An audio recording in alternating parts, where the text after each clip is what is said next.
Olá, meus amados, que Deus abençoe sua vida em nome de Jesus. Nós estamos hoje, domingo, um dia em que retornamos a 2023 anos atrás, onde no dia como o de hoje, domingo, o meu Senhor, o nosso Salvador Jesus Cristo, adentrava pelas portas de Jerusalém, onde todos nós conhecemos como Domingo de Ramos, onde todos o aclamavam, glorificavam, o exaltavam, magnificavam, engrandeciam o seu nome santo. Mas e que naquela mesma semana, muitos desses também logo pôs dizer: crucificam, crucificam, crucificam. Eu convido você em nome de Jesus a uma série de mensagens. Esta é a primeira parte, dentre todas as demais mensagens que nós adentraremos até o domingo da ressurreição. Que o Senhor fale ao teu coração, assim como ao coração de todos que estão aqui. Boa noite, povo de Deus. Em nome de... Vamos aplaudir o Senhor Jesus bem forte. Mas bem forte é para Jesus, irmão. Glória a Deus. Amém. Por gentileza, coloque a mão no teu coração e diga: Senhor Jesus, quem é capaz de conhecê-lo de verdade, se o Espírito Santo não o revelar? Então eu te peço nesta noite, e nesta série de ensinamentos, adentra o meu coração, revela-me a Cristo, crucificado, morto e ressuscitado ao terceiro dia. Diga: Senhor Jesus, leva-me a essa jornada. Eu quero te conhecer, não só por ouvir falar, mas conhecer-te pessoalmente. E eu sei que isso é possível. Eu sei que isso é possível. Então ajuda o teu servo, pelo Espírito Santo, adentra áreas da minha vida, tira questionamentos, interrogações, perguntas essas, que muitas vezes inibe a minha fé. Senhor Espírito Santo, quebra todas as barreiras, quebra todos os laços, abre a minha mente, aguça a minha fé, para a glória de Deus.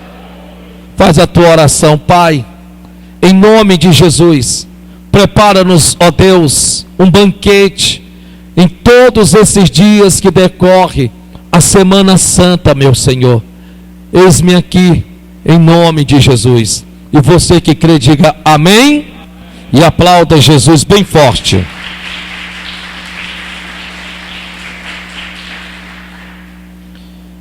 No livro de João, capítulo de número 19, no versículo de número 30, diz assim: e quando Jesus tomou o vinagre, disse: está consumado. E inclinando a cabeça, entregou o Espírito. Eu gostaria de que toda a igreja, por gentileza, pudesse ler comigo, por favor.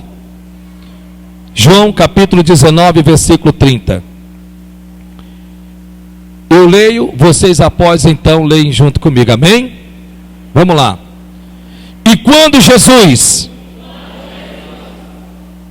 Bonito, gostei, que Deus abençoe, glória a Deus. Vamos lá. E quando Jesus tomou o vinagre, disse: está consumado, está consumado, está consumado. E inclinando a cabeça, entregou o Espírito.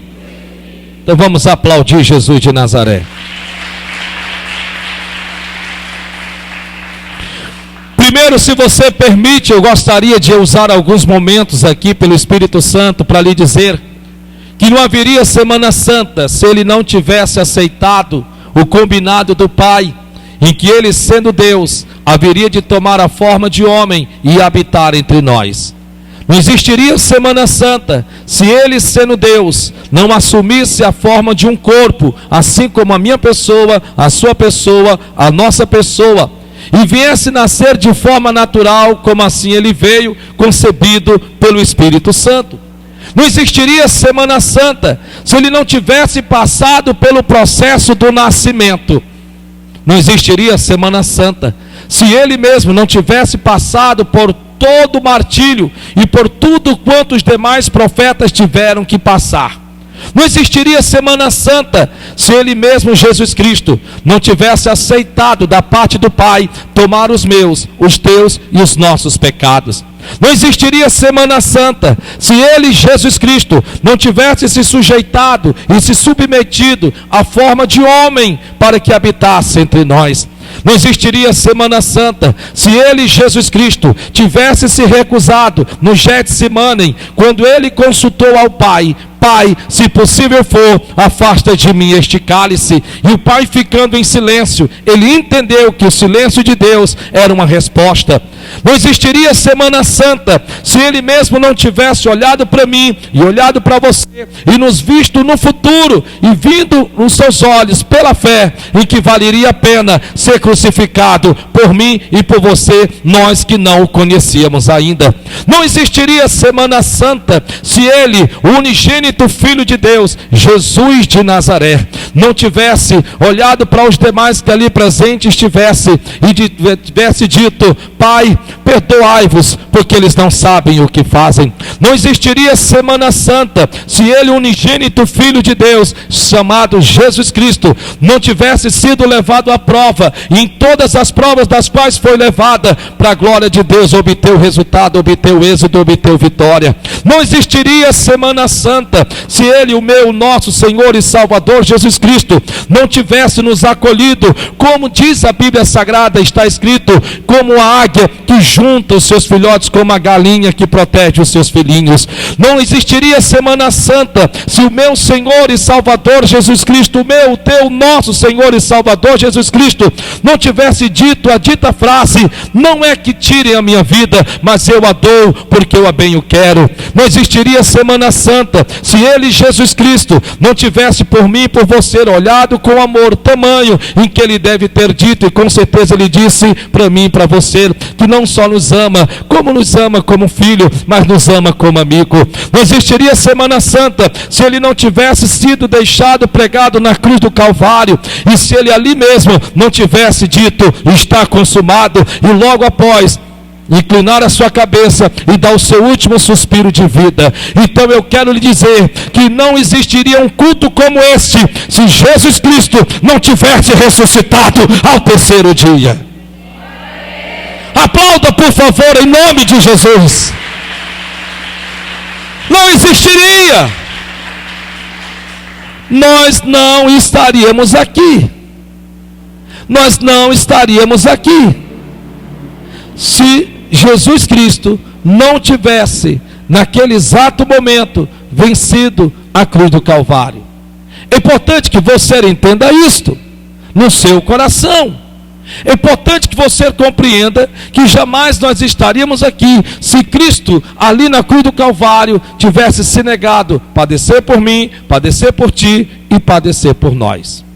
Quando nós lemos aqui em João capítulo 19, Jesus agora já está na cruz do Calvário. Todos nós sabemos que foram no total de 7 palavras que Jesus professou na cruz do Calvário. Mas esta pode-se dizer que foi a última palavra que ele lançou na cruz do Calvário. E quando nós lemos aqui no versículo 30, e quando Jesus tomou o vinagre, disse: está consumado. A palavra está consumado é tetelestai, que é uma palavra grega, ou aramaica, ou hebraica, como você queira dizer. Em outras palavras, o que ele quer dizer é o seguinte: a conta está paga. Diga para o seu irmão que está do seu lado: a conta está paga. Naquele exato momento ele estava dizendo: já não se deve mais coisa alguma ao diabo. O diabo já não tem mais do que em algum momento querer a qualquer um dos que me sirvam cobrar, porque a conta já está paga. Você não deve absolutamente mais nada ao diabo. Não tem notícia melhor do que eu possa lhe dar nesta noite do que lhe dizer: para a glória de Deus, nem eu, nem você, nenhum de nós devemos coisa alguma ao diabo. Basta você acreditar do que está escrito no livro de Colossenses, quando a Bíblia Sagrada diz que a cédula que nos era contrária foi cravada na cruz. Isso quer dizer, o que era contra mim, o que era contra você, o que era contra nós, foi literalmente cravada na cruz. Ele levou os nossos pecados, Ele levou as nossas iniquidades, Ele levou as nossas transgressões, e pelo castigo pelo qual Ele recebeu, hoje nós temos a paz para a glória eterna. O que é interessante é que nós, quando lemos o que acabamos de ler, está consumado, até parece algo muito simples, como alguém que simplesmente tenha sussurrado, alguém que, se fosse necessário, ter que chegar bem perto, inclinar os ouvidos para ver se dava para ouvir ele falar, mas na verdade não foi bem assim. Preste atenção no nome de Jesus. Na verdade não foi bem assim. Na verdade, você tem que entender a dimensão do estar consumado, a dimensão do grito que ele o qual lançou. Preste bem atenção, por gentileza. Todos vocês com certeza devem saberem disso. Quando você vai no Velho Testamento e você vê o Josué prostrado diante de Deus orando com tamanha intensidade que rasga as suas vestes, ele está indignado, ele não está aceitando que Israel esteja perdendo a batalha, ao ponto de que diz a Bíblia, em que o próprio Deus disse para Josué: por que estás prostrado assim diante de mim? Quer dizer, por que me chamas a atenção deste modo? Ou do que falara mesmo até o próprio rei Davi, quando a Bíblia diz que, tendo ele sido sitiado a sua cidade, ele vai diante de Deus e consulta a Deus acerca se ele iria ou não iria combater um determinado combate. E a Bíblia Sagrada diz em que o próprio Deus, o avisando, disse: vai, por conta dos sussurros que ele apresentava diante do Senhor. Essa palavra está consumado, muitas vezes nós lemos com muito carinho, meio que nós tiramos a autoridade desta palavra.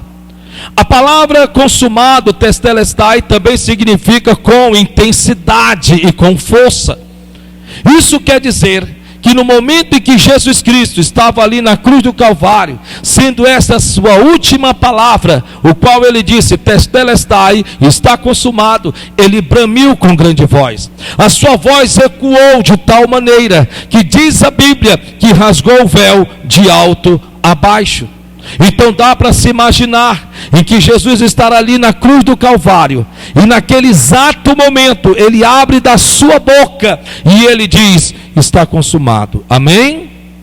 Não dá para imaginar que uma pessoa que esperou anos e anos e anos e anos, vendo seu povo apanhando, vendo o seu povo sendo levado cativo, vendo o seu povo sofrendo, vendo o diabo pisando e humilhando o próprio povo do Senhor, e agora ele está na cruz do Calvário, e ele está num acerto de conta. Preste atenção, por gentileza. Ele está num acerto de conta. Ele está dizendo ali agora para Satanás, o diabo: eles não conseguiam, Moisés não conseguiu, Abraão não conseguiu, Elias não conseguiu, Neemias não conseguiu, Zacarias não conseguiu, Miqueias não conseguiu, nenhum dos profetas conseguiram, bateram na trave e não conseguiram. Então eu fico imaginando Jesus Cristo, em que, sendo Deus, se fez homem, habitou entre nós, está na cruz do Calvário. Eu imagino as chicotadas, eu imagino todo o martírio pelo qual ele passou, e ele estar ali na sua última palavra: é tudo ou nada, a coisa vai ou não vai, e de repente ele diz: está consumado. Amém? Não.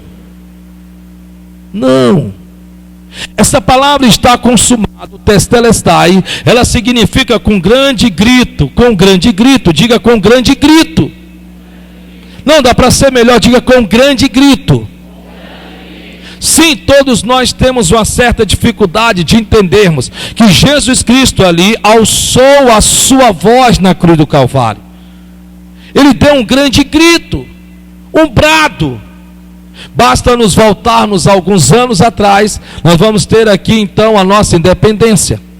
E nós vamos ter um certo que vai levantar da sua espada e vai aguçar a sua espada, e ele vai dizer para todos os seus inimigos: independência ou morte.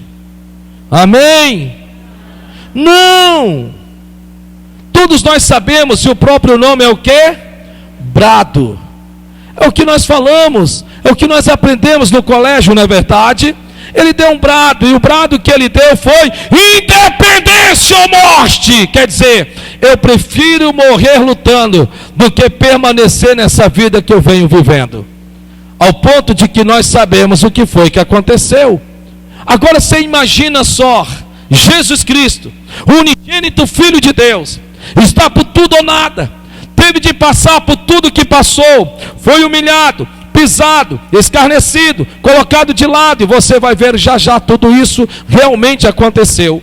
E agora ele está nas suas últimas palavras. Então ele está em tudo ou nada, ele e o diabo. O mundo espiritual está com as janelas abertas, as portas abertas, e Satanás está dizendo: vencemos, prevalecemos, conseguimos colocá-lo na cruz e conseguimos tirá-lo da terra. Ele não vai mais interferir na vida de ninguém, ele não vai mais curar ninguém, ele não vai mais libertar ninguém, ele não vai poder expulsar-nos da vida de ninguém. Vencemos a batalha, o inferno todo estava festejando, Satanás com certeza estava de pé. Nós vamos vencer, é já que ele vai morrer, como todo homem morre, ele também vai morrer. É assim que tem que seguir a natureza. Mas de repente Jesus Cristo, oh, louvado seja o nome do Senhor por isso, de repente ele, nas suas últimas palavras, ele diz: está consumado. Você sabe o que quer dizer isso? Tetelestai, que quer dizer, na verdade, tanto no hebraico, quanto no grego, como no aramaico: diabo, você perdeu!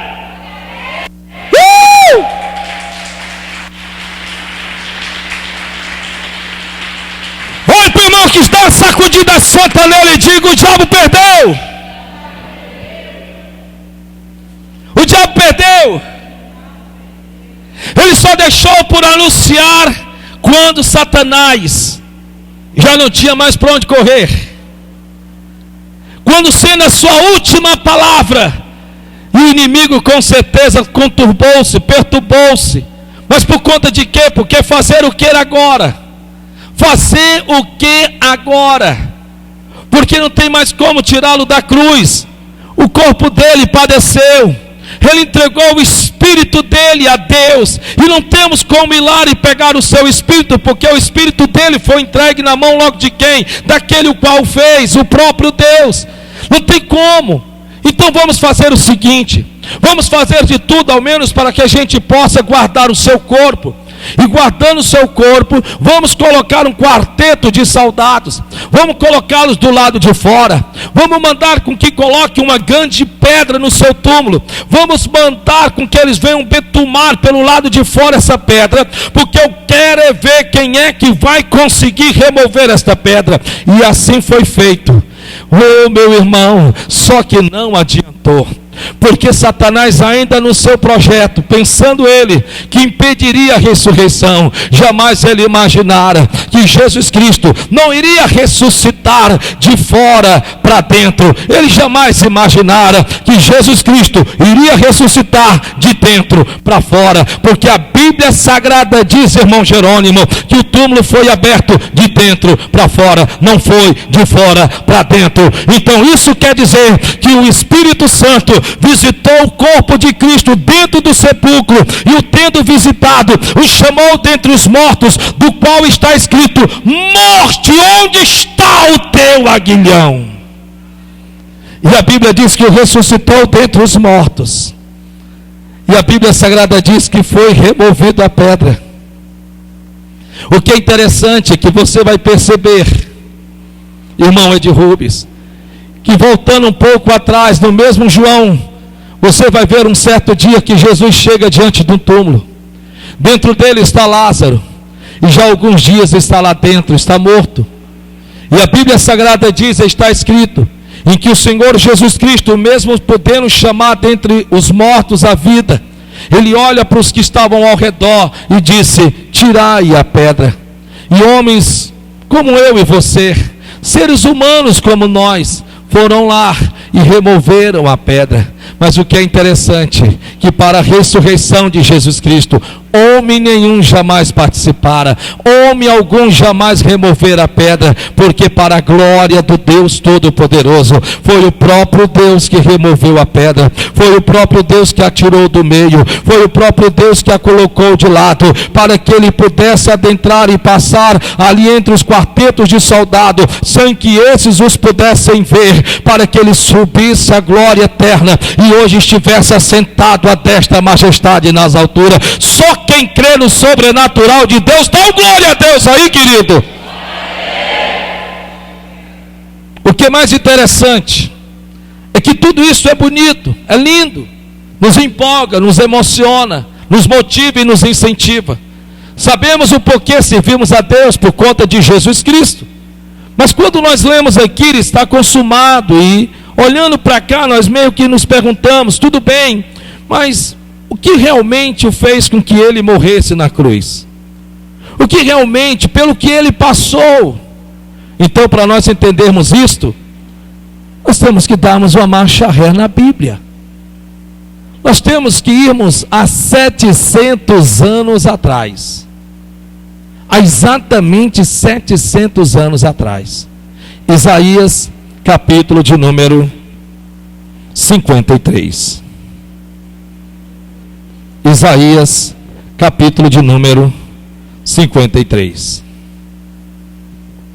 Isaías tem uma visão do futuro, não de um futuro à porta, mas de um futuro de 700 anos à frente. E ele está olhando para o futuro, e o futuro ele vai ter exatamente esta visão, de tudo que acontecera, de tudo que haveria de acontecer no seu futuro, no meu e no teu, no nosso futuro. E aí ele diz aqui, Isaías capítulo 53, versículo de número 1, diz assim: quem deu crédito à nossa pregação? É uma interrogação, é uma pergunta. Vide que as pessoas naquele tempo também tinham dificuldade de acreditarem naquilo que Deus falava. Por isso que ele está perguntando: quem está dando crédito? Quem está acreditando? Quem está levando a sério a nossa pregação? Quem está se deixando mover pelo que estão ouvindo? Quem está se deixando ser tocado pelo que está escutando? Veja que infelizmente a incredulidade do povo não é só nos dias de hoje, também foi nos dias passados. Por isso que ele começa Isaías 53 fazendo esta pergunta: quem deu crédito à nossa pregação? E você vai entender por que ele começa desse jeito. E ele continua dizendo: quem deu crédito à nossa pregação? E a quem? A Maria, o Pedro, a Elizabeth, o Fernando, seja essa pessoa quem quer que seja ela, e a quem se manifestou o braço do Senhor, a autoridade de Deus. Todos nós sabemos que quando a Bíblia fala do braço do Senhor ou da mão do Senhor, está falando das obras de Deus. Preste bem atenção. A palavra de Deus nos transforma, mas é a mão de Deus que faz os milagres. A palavra de Deus nos transforma, mas é as mãos de Deus que faz os milagres. É preciso você entender isto. Isso quer dizer em que o próprio profeta Isaías, olhando para aquele povo, diante de tamanha revelação, eles estavam meio que desacreditando. Aqueles que tanto esperavam a vinda do Filho do Homem, aqueles que durante muitos anos esperavam que Jesus Cristo viesse para poder livrar aquele povo do pecado, da iniquidade, da transgressão e de todo o sofrimento. E ele está olhando para eles e está dizendo: quem deu crédito à nossa pregação? Veja que ele está se mostrando meio que conturbado por dentro, ele não está entendendo. Como pode um povo que tantos anos espera a vinda do Filho do Homem, e agora sendo anunciado, que eu estou anunciando, não estão acreditando? É mais ou menos assim. Você ora por um milagre, mas com todo respeito, me perdoe, mas às vezes, pelo tamanho do milagre, você meio que não acredita que é possível acontecer. Mas você está orando, você está clamando, você está pedindo, você está batendo a porta, está clamando a um Deus que faz milagre. Não há outra coisa que Deus não saiba fazer que não seja milagre. E ele está então olhando para aquele povo, e ele não entende como é que aquele povo que está esperando a vinda do Filho do Homem tantos anos, está agindo com tamanha incredulidade, com tamanha dureza de coração. E ele está dizendo: gente, espera ainda, a quem se manifestou o braço do Senhor? Quem pôde ser curado por esta pregação? Quem pôde ser transformado por esta pregação? Quem pôde com que as portas se lhe abrissem através desta pregação? Quantos se beneficiaram através desta pregação? Porque o que aqui está escrito é uma profecia, mas para aqueles tempos era uma pregação. Quem? Então aí nós entendemos em que uma reunião como essa, uns para a glória de Deus, são tocados pela palavra de Deus, mas outros escutam e só escutam e não são tocados pela mesma palavra que ouviram. Basta você lembrar de uma passagem do Senhor Jesus, em que, tendo ele começado a pregar o evangelho do reino dos céus, a Bíblia diz que ele não pôde curar a todos, porque nem todos acreditaram naquilo que ele pregava, nem todos creram naquilo que ele pregava. E acontece a mesma coisa nos dias de hoje, quando uns são curados e outros não, quando para uns a porta se abre e outros não, quando uns são revestidos do Espírito Santo e outros não. É a mesma coisa dos tempos de Jesus, como também as mesmas coisas nos tempos do profeta Isaías. E agora ele então começa a dizer, versículo de número 2: porque foi subindo como renovo perante ele, e como raiz de uma terra seca, não tinha beleza nem formosura, e olhando nós para ele, não havia boa aparência nele, para que o desejássemos. Era desprezado, e o mais rejeitado entre os homens, homem de dores, e experimentado nos trabalhos. E como um de quem os homens escondiam o rosto, era desprezado, e não fizemos dele caso algum. Verdadeiramente, ele tomou sobre si as nossas enfermidades, e as nossas dores levou sobre si. E nós o reputamos por aflito, ferido de Deus e oprimido. Mas ele foi ferido por causa das nossas transgressões, e moído por causa das nossas iniquidades. O castigo que nos traz a paz estava sobre ele, e pelas suas pisaduras fomos. Você pode repetir somente o final desse versículo? E pelas suas pisaduras, e pelas suas pisaduras, e pelas suas pisaduras. Você está me dizendo que não é por conta dos nossos merecimentos que somos sarados? Você está me dizendo não é porque somos santos que fomos sarados? Você está me dizendo que fomos perdoados dos nossos pecados porque deixamos de pecar e por isso fomos perdoados?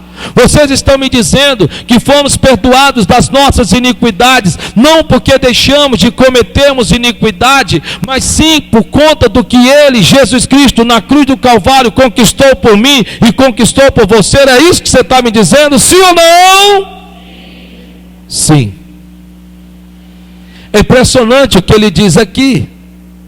Não fomos curados, não fomos libertos, não fomos restaurados, não fomos transformados por conta de merecimento nosso, mas por conta do que ele, Jesus Cristo, na cruz do Calvário fez por mim e por você, por todos nós.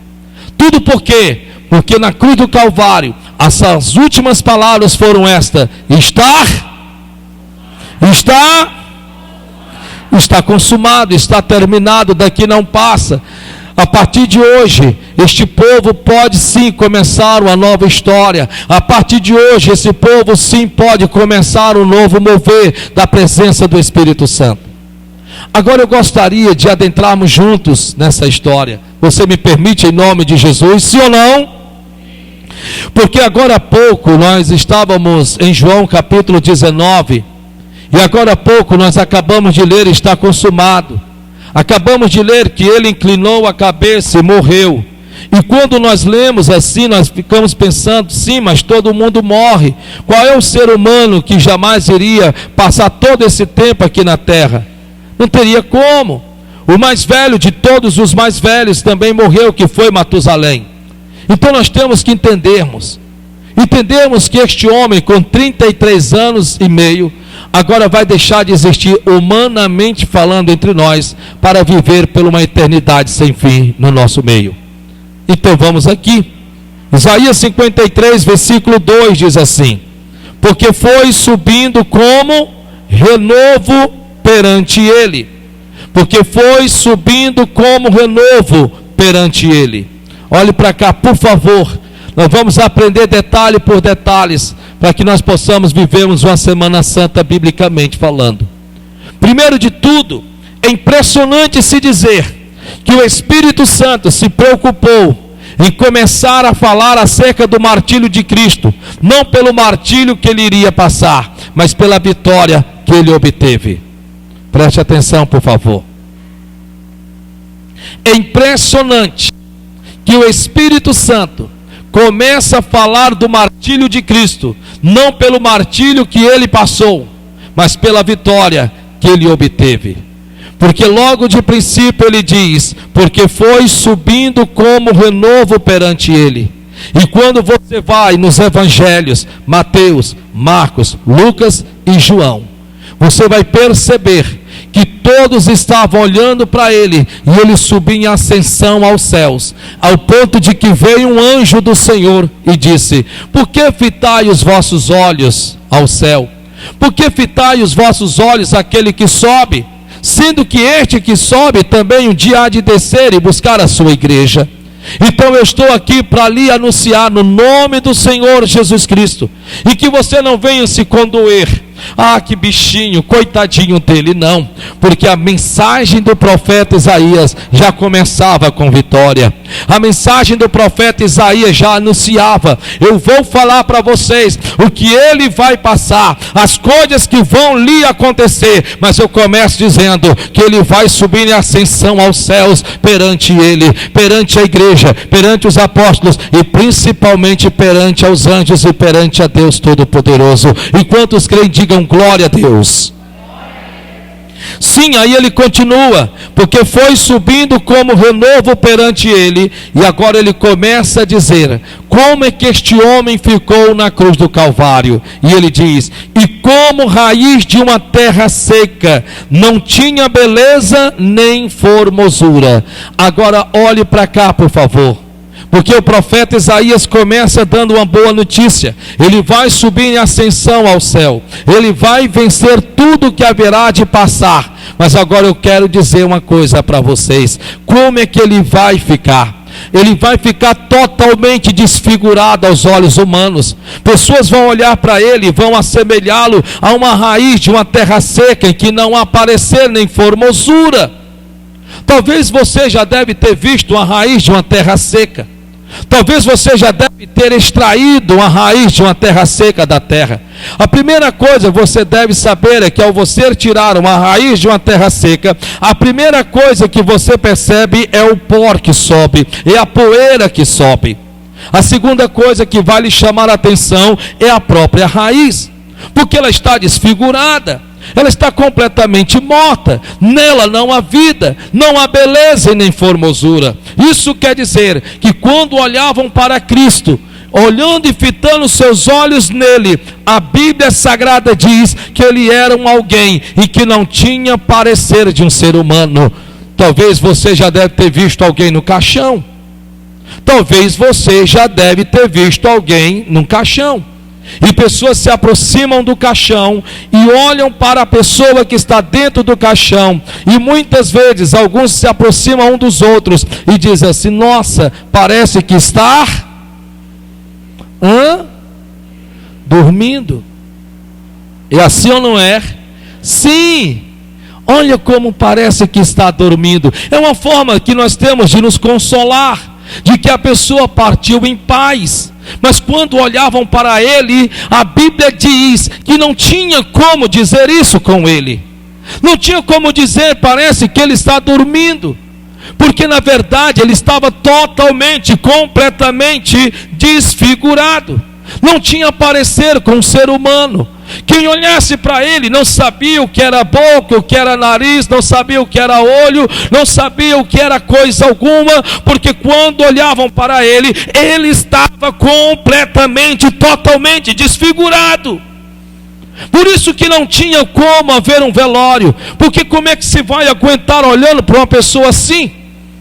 Como é que se vai passar uma noite velando um corpo, em que a pessoa ao aproximasse do caixão, olhando para o corpo, iria dizer: nossa, que coisa feia, o que foi que aconteceu com ele? Nossa, por que fizeram isso com ele? Iriam sentir pena do seu corpo, iriam sentir pena de tudo pelo quanto que ele teve que passar. Porque a Bíblia Sagrada diz que ele era como a raiz de uma terra seca, não tinha beleza nem formosura, e olhando nós para ele, não havia boa aparência nele para que o desejássemos. Não havia aparência, irmã Esmeralda, que olhasse para ele e dizia: mas espera ainda,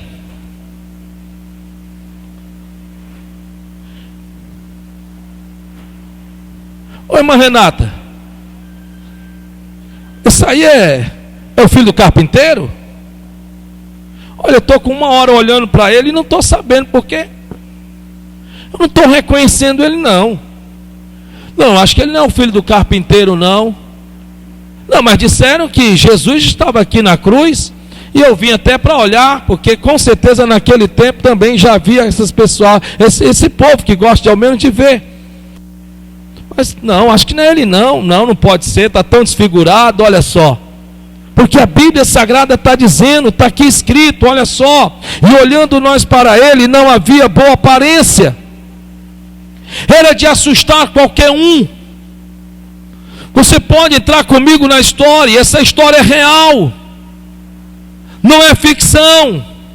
Não é conto de fada. Aconteceu. E agora o profeta Isaías está nos dizendo que haveria de acontecer há 700 anos à frente. Olhando nós para ele, fitando os nossos olhos nele, nós percebemos que não havia aparência nele para que o desejássemos. Então ele estava completamente, totalmente, inteiramente desfigurado. Se você não sabe, aquele filme A Paixão de Cristo, de Mel Gibson, foi uma luta para que ele pudesse conseguir colocar nos cinemas. Se você não sabe, teve que ir para a justiça, porque o próprio Israel, a cidade de Israel, bateu de frente, porque eles bem sabem como ficou o corpo de Cristo completamente desfigurado, e até muito mais além da forma com que você ali assistindo, você vê. Para eles era como se eles estivessem sendo humilhados. No entanto, nada contra, quando você vai à igreja católica, você não vê o martírio como aquele. O que é interessante é que você está vendo aqui escrito, e que olhando nós para ele, não tinha parecer nem formosura, e não havia nada para que nós o desejássemos. Não tinha quem quisesse ficar com seus olhos fitados neles, porque ele não tinha nada que ninguém pudesse desejar, de tão feio que ele se encontrava, de tão maltratado que ele foi, de tão judiado que ele foi. Não tinha como tentar de alguma forma juntar os pedaços, não tinha como costurar, porque não tinha o que se costurar. porque foram chicotadas das quais o carrasco não escolheu aonde bater. O carrasco não ficou procurando, deixa eu bater aqui que dói menos, deixa eu bater ali porque talvez não vá ferir tanto. Não, simplesmente o carrasco batia sem pena e sem dó, e olhe lá onde o chicote batia. Sim, meus amados irmãos, é o que nós estamos para vivermos, do qual nós chamamos Semana Santa, do qual nós estamos nos preparando para adentrarmos, e Ele está como nos dias de hoje, há 2023 anos atrás, entrando pelas portas de Jerusalém. E aí a Bíblia Sagrada diz no versículo de número 3, o que foi que o fez ficar naquela situação?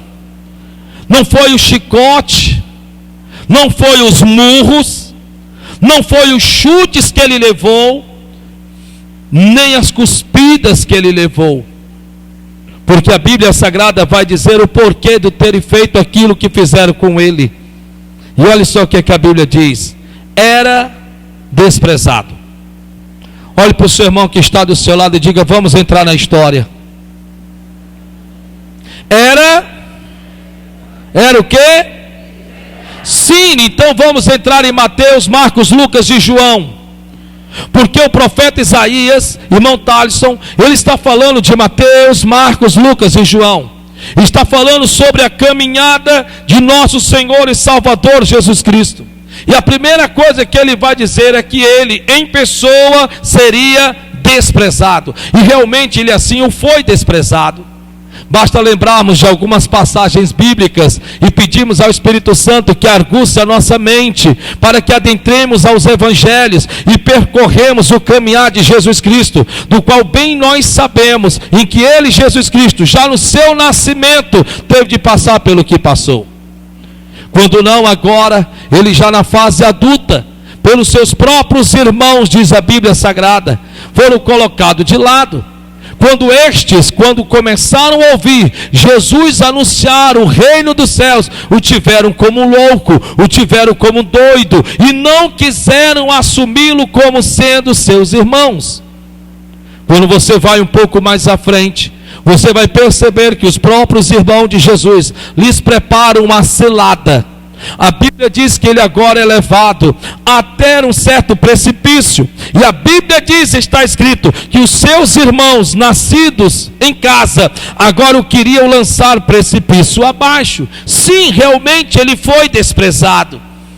Esse desprezo não está contando somente por ele estar na cruz do Calvário, porque ali é o resultado final, mas sim de toda a sua caminhada. E a Bíblia Sagrada diz mais, está escrito, era desprezado e o mais rejeitado entre os homens. Sim, realmente ele, Jesus Cristo, foi rejeitado. Jesus Cristo disse: eu vim pelos meus, mas os meus não me quiseram. Eu vim para abraçá-los, eu vim para ajudá-los, eu vim para fortalecê-los, eu vim para colocá-los de pé, eu vim para estar entre eles, mas eles não me quiseram. Eles não quiseram saber de mim, eles simplesmente fizeram com que eu não existisse. Não me aceitaram da forma que eu vim. Esperavam que eu viesse com uma coroa na cabeça, esperavam com que eu viesse como uma pessoa que viesse revolucionar, colocar uns contra os outros. Nunca jamais imaginaram que eu viria dizendo: perdoe, perdoe, perdoe. Jamais imaginaram isso, e por conta disso ele foi desprezado. Desprezado por todos os que na verdade era para ter batido continência e ter seguido: os sacerdotes, os sumos sacerdotes, os escribas e a todos os levitas e os demais que naquele tempo não o aceitaram.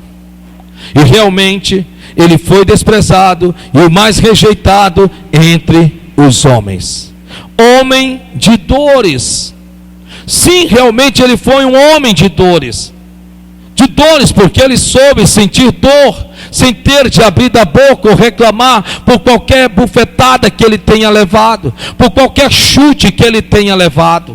Sim, realmente ele foi um homem de dores, porque a Bíblia Sagrada diz que ele foi levado como a ovelha ao matadouro. A Bíblia Sagrada diz que ele não abriu a sua boca, mas suportou tudo calado. Sim, realmente ele foi um homem de dores, mas não só de dores físicas, mas de outras dores, dos quais o tempo não tem como nós falarmos aqui, mas muitas outras dores. E aí a Bíblia Sagrada diz: era desprezado e o mais rejeitado entre os homens, homem de dores e experimentado nos trabalhos. Diga comigo: experimentado nos trabalhos. Mais uma vez. Mais uma vez. Não bastava ele ser somente o Filho de Deus. Olhe para cá. Não basta só o aluno estar na sala de aula, receber a matéria, se ele não for provado. Sim ou não, professora? Vocês estão aqui?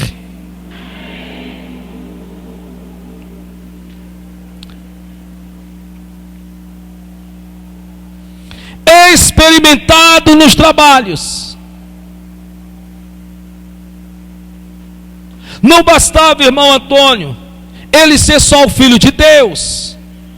Não bastava só ele ser levado à cruz do Calvário. Não! Ele teria que ser provado. Porque como ele iria poder receber a adoração de Moisés? Como ele iria poder receber a adoração de Josué, aquele que fez as muralhas caírem por terra? Como ele então haveria de receber continência de Neemias, aquele que reedificou os muros de Jerusalém? Ou como ele haveria de ser aclamado por o grande profeta Jeremias, o profeta das lamentações, uma vez que esse então não fosse provado nos seus trabalhos? Como ele haveria, Jesus Cristo, de ser reconhecido no mundo espiritual como sendo Rei dos Reis e Senhor dos Senhores, se ele não tivesse sido provado em seus trabalhos e ter recebido nota 1000, excelente, bota excelente nisso, a mais do que qualquer outro, desde Adão e Eva até o último homem que há de nascer nessa terra? É impressionante dizer, então, eu quero que você atente para o que eu estou lhe dizendo, porque é a pura verdade bíblica. Não bastava ser só ele Filho de Deus.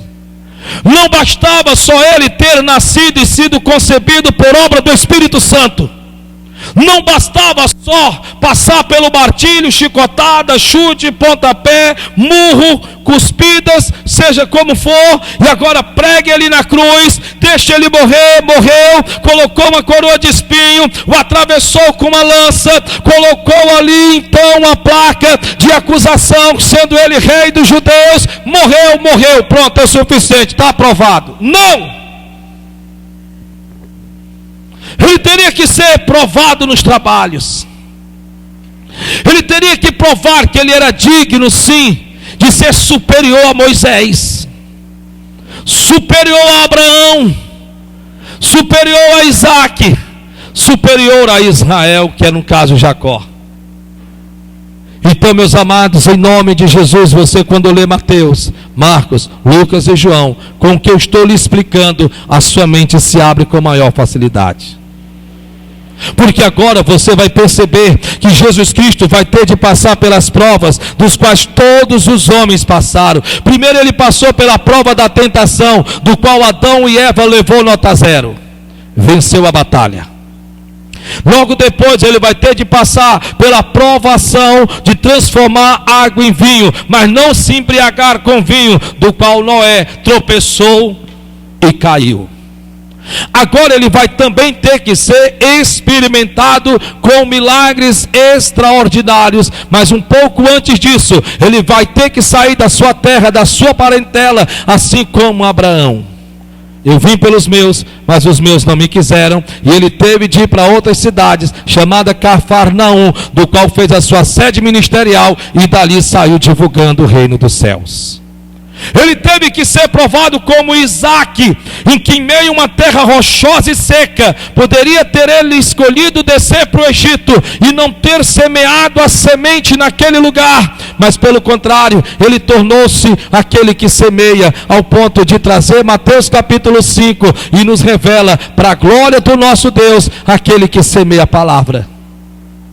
Ele teve que ser provado como Israel, no caso a Jacó, que teve de passar uma noite inteira combatendo o combate, do qual este Jacó dizia: não te largo até que me tenha me abençoado. A este o silêncio foi suficiente para que ele se levantasse dali e assumisse o meu, o teu, o nosso lugar na cruz do Calvário. Meu Deus, se eu for falar para você em tudo que ele foi aprovado, e passando por cada profeta, eu saberia lhe dizer, mas o tempo não é, no caso, para mim, para você, suficiente. O bem da verdade é que você vai perceber que em tudo ele foi provado. Ele foi provado se prosperaria alguém ou não. Ele foi provado no dia em que os seus próprios apóstolos, os seus próprios discípulos chegaram até ele e lhe disseram: manda com que esta multidão vá embora, despede-os para casa, porque não temos como alimentá-los. Manda-os embora, despede-os para casa. Mas a Bíblia diz que ele então, chamando o menino, pegou alguns pães, pegou alguns peixes, abençoou e disse: ide e dai a eles de comer. E a Bíblia diz que ali ele, para a glória de Deus, mostrou que ele é um Cristo, e que não só transforma água em vinho, que não só transforma pessoas, como também prospera pessoas. O que é interessante, queridos, é que ele também vai ter que ser provado no seu coração. Ele vai ter que perdoar aquele o qual ele mesmo, Jesus Cristo, adotou como um dos seus discípulos, a chamar a Judas, do qual ele o chamou de meu amigo. Meu Deus, quando você entra na Bíblia, você vê que ele veio realmente cumprir tudo o que os profetas tiveram de ter passado. Em alguns casos não foram aprovados, mas ele em tudo realmente foi provado e aprovado. Isso é maravilhoso, isso é muito bonito. Porque quando você ler agora os evangelhos, e quando você adentra dentro deles, você olha para o Velho Testamento e diz: nossa, é verdade. Ele teve de passar pelas águas, como Israel passou dentro do Mar Vermelho, quando saiu do Egito, simbolizando o batismo. Ele teve de multiplicar, e multiplicar, e multiplicar. Ele teve que aquietar o mar e aquietar o vento. Já que Moisés abre o mar, ele então diz: aquieta-te, mar. Sim, em tudo ele foi provado. Em tudo ele foi provado para ser aprovado. Em tudo. Quando a Bíblia Sagrada diz que Caleb meio que vai duvidar se o Senhor falava com ele ou não, e vai fazer a prova do algodão, se está água dentro não é Deus, se a água está fora, e ele faz toda aquela prova com Deus. O que é mais interessante é que ele também vai ser provado em relação a isso, mas em nada ele duvida daquilo que Deus o chamou para fazer. Se eu for enumerar aqui, nós vamos passar a noite, então é bom ficar por aqui. O bem da verdade é que esse é o nosso Cristo. Esse é o nosso, meu Senhor e Salvador Jesus Cristo. Porque a Bíblia Sagrada diz: e experimentado nos trabalhos, e como de quem os homens escondiam o rosto. E ele diz mais: era desprezado, e não fizemos dele caso algum. E não fizemos dele caso algum. Não nos importamos com ele. E ainda hoje, me perdoe, por favor, infelizmente nós fazemos o mesmo. Você já deve ter lido livros e livros para poder fazer uma prova, mas o livro dos livros, você talvez ainda não o leu. Como se pode saber acerca de uma pessoa se você não ler a sua biografia, e a biografia dele estar aqui na Bíblia? Me perdoe, você é seguidor de Jesus Cristo. Você diz seguir a nosso Senhor Jesus Cristo. Mas, no entanto, você ainda não encarou a simplicidade de ler sequer os seus evangelhos, que na totalidade são de 4: Mateus, Marcos, Lucas e João. Você leu livros porque lhe interessava, porque envolvia dinheiro, porque senão você não passaria naquela prova, e com certeza aquilo iria para você ser um prejuízo. Mas parece que você ainda não entendeu em que a Bíblia diz: buscar em primeiro lugar o reino dos céus e a sua justiça, as demais outras coisas vos serão acrescentadas. Nós temos uma enorme dificuldade de dizer: eu não leio porque eu não entendo, e você vai entender menos ainda não lendo. A sua vida mudaria se você, ao menos para a glória de Deus, praticasse 5 minutos. O que é 5 minutos na vida de um homem que quer conhecer aquele a quem o serve, a Jesus Cristo? Dá para você imaginar? Você começaria em Mateus, você terminaria Mateus, você chegaria a Marcos, terminaria Marcos, você então chegaria a Lucas, iria terminar Lucas, você chegaria a João.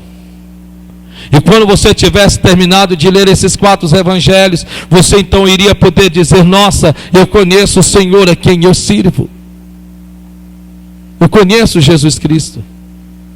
Não procure ler de forma aleatória, porque senão você não vai saber juntar o quebra-cabeça. Leia capítulo por capítulo. Capítulo por capítulo. E aí o que é interessante para nós terminarmos é que a Bíblia Sagrada diz aqui, versículo 4: verdadeiramente Ele tomou sobre si as nossas enfermidades. E agora então começa então o porquê dele ficar deformado. Então de repente ele vai começar a dizer o que iria acontecer com ele. Ele vai tomar sobre si as nossas enfermidades. Enfermidades essas que não tem nem como nós numerarmos, porque é tanto tipo de doença que a cada dia aparece que nós ficamos surpresos. Quem jamais imaginou que existiria uma Covid? E fomos pegos de surpresa, pois esta enfermidade ele também a tomou sobre si, porque o pacote é completo. Enfermidades das quais ainda hão de vir sobre a humanidade, Ele também já as tomou sobre si, já as carregou sobre si. Nós sabemos que o nosso corpo fica deformado quando nós tomamos sobre o nosso corpo uma enfermidade. Uma pessoa com enxaqueca, olhe para o semblante dela. Uma pessoa com a dor de cabeça, olhe para o semblante dela. Uma pessoa com a dor de dente, olhe para o semblante dela. Uma pessoa com a dor na coluna, olhe para o semblante dela. Uma pessoa com a dor na perna, olhe para o semblante dela. Uma pessoa que nem sente nenhuma dor e não tem nenhuma doença, mas a mente dela é tomada por tanto medo de adoecer, olhe para o semblante dela.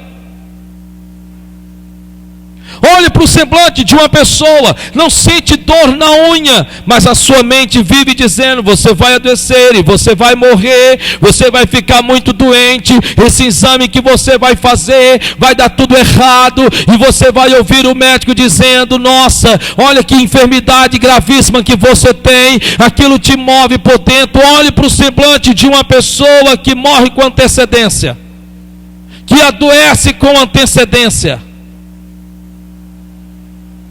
que traz o diagnóstico dos exames sem sequer ainda ter sido feito. Você vê que o seu semblante decai, a sua alegria se evapora, nada tem sentido. Pode estar indo para a melhor festa, pode estar indo para o melhor passeio, pode estar com um dinheiro no bolso, pode ter uma conta bancária recheada, pode estar com um carro de ano na garagem, pode estar com a casa imobiliada, mas tudo deixa de ter sentido para essa pessoa. Tudo por questão de quê?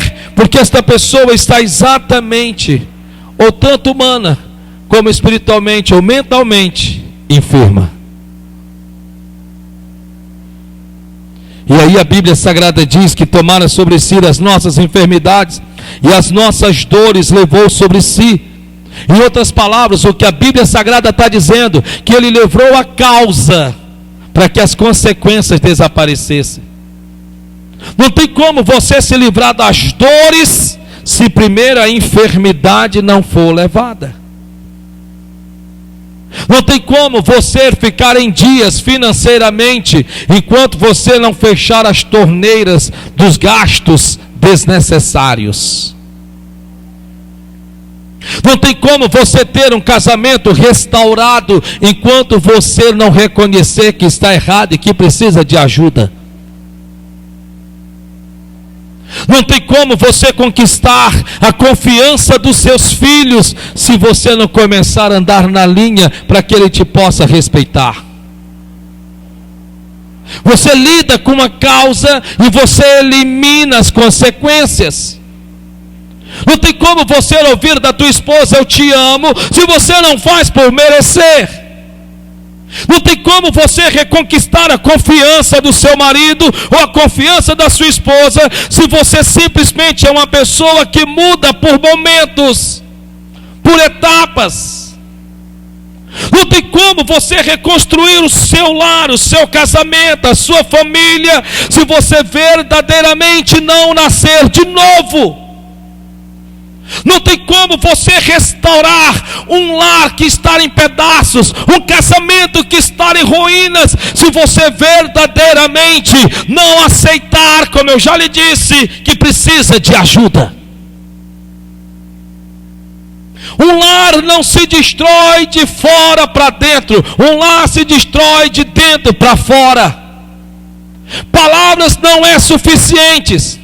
Palavras não são suficientes se não houver entre um lar, uma família, um casamento, uma transformação de atitude e comportamento.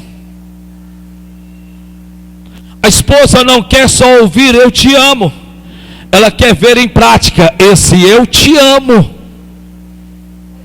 Esse eu te amo em prática é o que ela realmente quer ouvir, no caso, quer ver.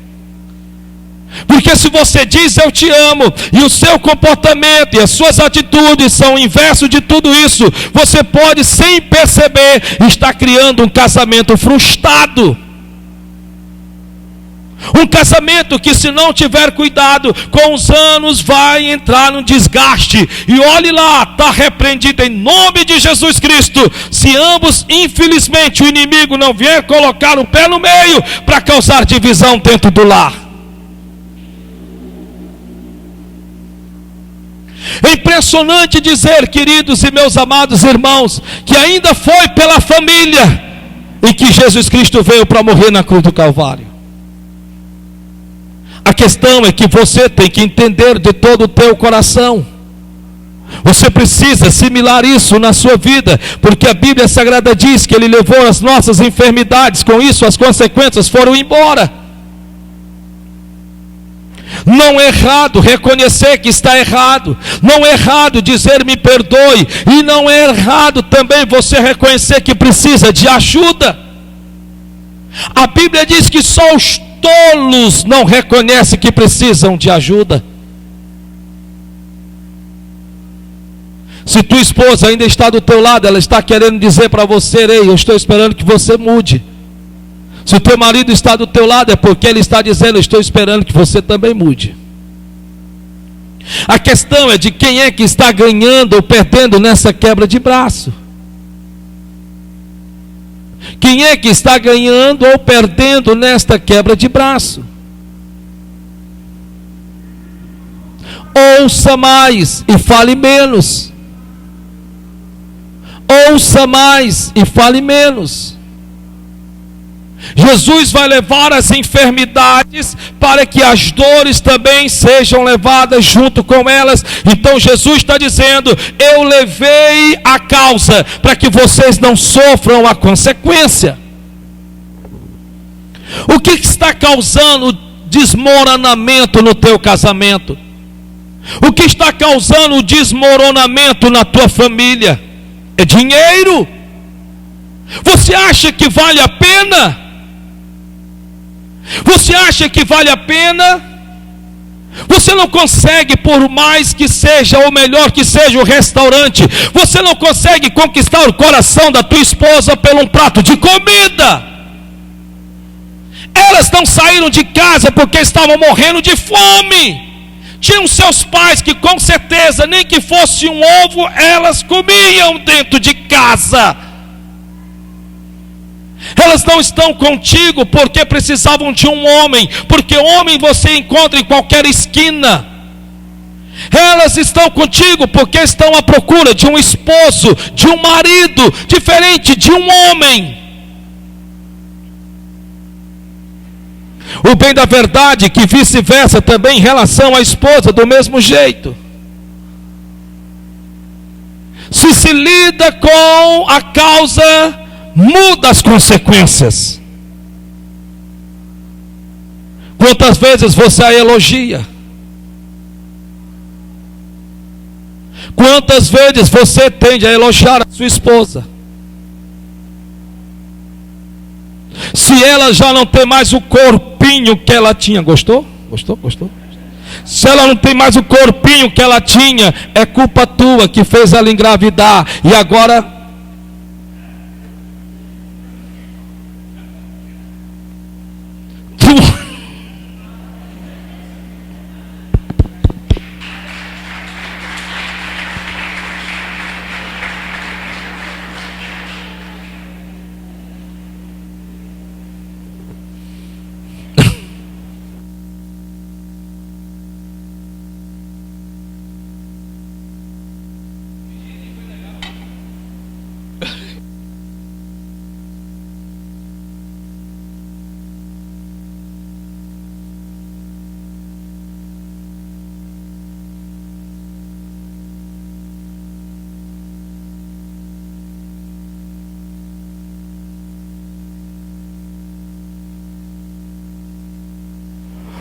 irmão que está do teu lado e diz: essa Semana Santa vai ser a melhor de toda a tua história.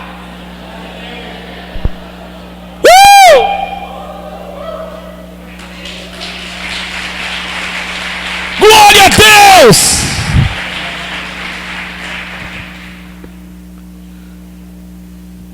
Jesus está levando as enfermidades porque Ele sabe que as dores irão junto com ela.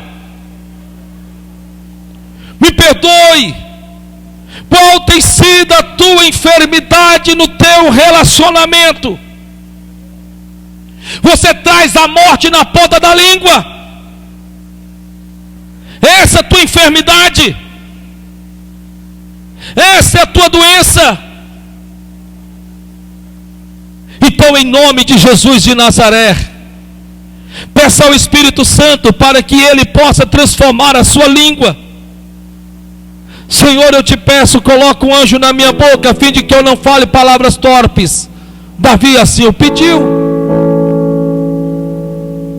Ei, meus amados, escute em nome de Jesus.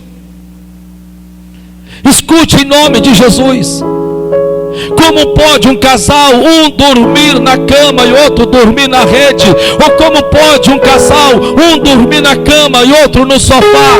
Como pode um casal que se casaram para dormir um ao lado do outro, agora dormir um de costa para o outro?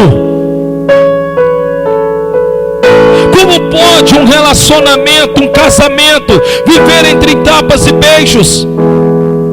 Como pode não haver perdão mútuo? Desde que é importante se entender que a pessoa ao qual receberá perdão também procure mudar e reconhecer naquilo que precisa ser transformado.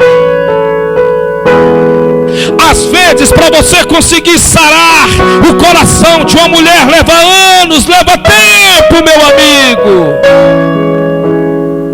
Às vezes, para você sarar a alma, o coração de uma mulher, não basta só a roupa que você compra e dá de presente, ou a rosa que você compra e dá de presente, ou o restaurante que você leva e a melhor comida que você paga. Não é assim que se conquista o coração de uma mulher. Já dizia Valdir Soriano em 1976, eu não era vivo, me disseram. Se mulher pede, dê. Se mulher pede de novo, dê. Se mulher pede, dê. 1976 já dizia Valdir Soriano. Eu não sou todo esse tempo, mas muito sério. O bem da verdade, em nome do Senhor Jesus. Por que as igrejas estão hiperlotadas de mulheres? Porque sempre são elas que mais lutam pelo casamento. São elas que mais lutam pelo lar. Nós achamos que nós homens machistas lutamos pela nossa casa porque saímos todos os dias para trabalhar e trabalhamos arduamente e suamos, enchemos as nossas mãos de calo e colocamos desde o arroz até o lençol ou até do colégio do filho ou da filha, não importa, e achamos que somos nós que lutamos pelo nosso lar. Não, as igrejas estão cheias de mulheres porque na verdade são elas que mais lutam pelo lar. São elas que não querem se separar. São elas que muitas vezes dão a mão à palmatória. São elas que acreditam, mesmo sabendo que o camarada parece que ainda não deu pista de que vai realmente mudar. São elas que na maioria das vezes estão e são capazes de relevar muitas coisas, desde que na esperança de que o seu marido possa mudar. São elas. Me perdoe, eu não estou pregando contra nós homens. Não é isso que eu estou lhe dizendo, porque aqui não há sexo. Biblicamente falando, eu não prego a um, eu prego ao casal e prego à família, pelo Espírito Santo de Deus que nos é dado. O bem da verdade, eu lhe peço, escute essas palavras deste novo, não velhinho, porque a Bíblia diz que o Senhor me renova a cada dia. Amém. Mas em nome do Senhor Jesus, em nome de Jesus,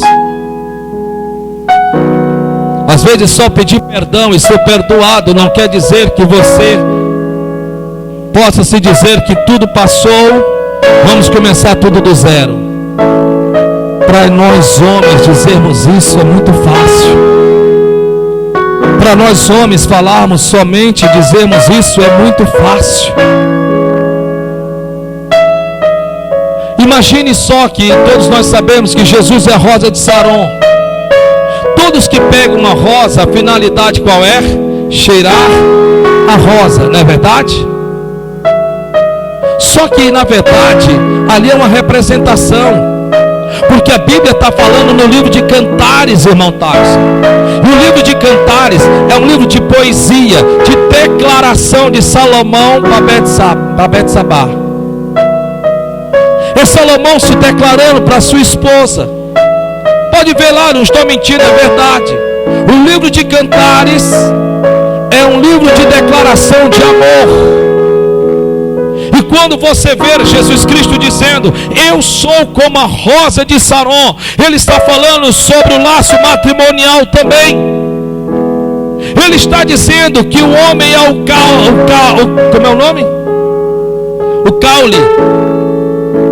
Ele está dizendo que o homem é o caule. E ele está dizendo em que a mulher é o quê? A rosa. Mas é impressionante, queridos, em que nesse caule, o que é que existe? Espinhos. Os espinhos na maioria das vezes não estão nas esposas, estão nos maridos. Espinhento casar com um homem difícil, que não quer ouvir conselhos, moralista, que não aceita os erros, que não reconhece que precisa mudar. Por outro lado, nós homens que somos o caule e que temos espinhos, o único objetivo que nós queremos é o quê? Cheirar a rosa. Não posso passar daí, porque logo depois de termos feito o ato, mudamos completamente, porque o que nós queríamos, que era o alvo, não. A esposa quer saber se você é fiel a ela quando você fica dentro de casa sozinho, com o seu celular na sua mão. Sua esposa quer saber se realmente você é homem de verdade e que quando você vai para o banheiro, você não leva ali na sua mente o que você já planejou fazer ou está esperando que ela saia de casa para fazer besteira. Sua esposa quer verdadeiramente se orgulhar de você, não somente como quem coloca as coisas e ajuda dentro de casa, ainda que a tua esposa também trabalhe para colocar as coisas dentro de casa. Mas ela quer verdadeiramente confiar em você e pegar o seu celular e não correr o risco de ver coisas que ela diz: misericórdia, está amarrado.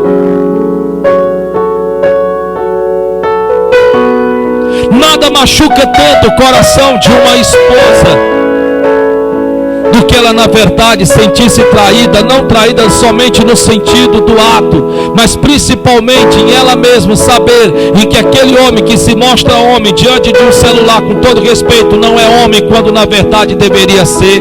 Eu não posso passar daqui. Por isso, em nome de Jesus, dão glória a Deus.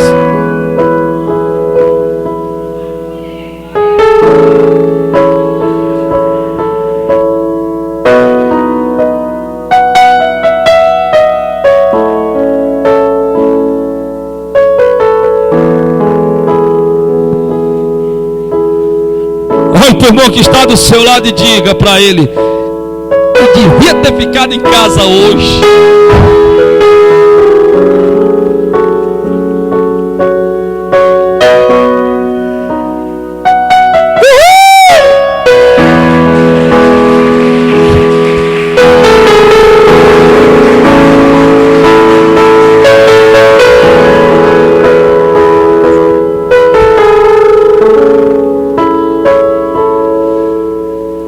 Jesus de Nazaré vai estar levando a causa para que as consequências vá embora.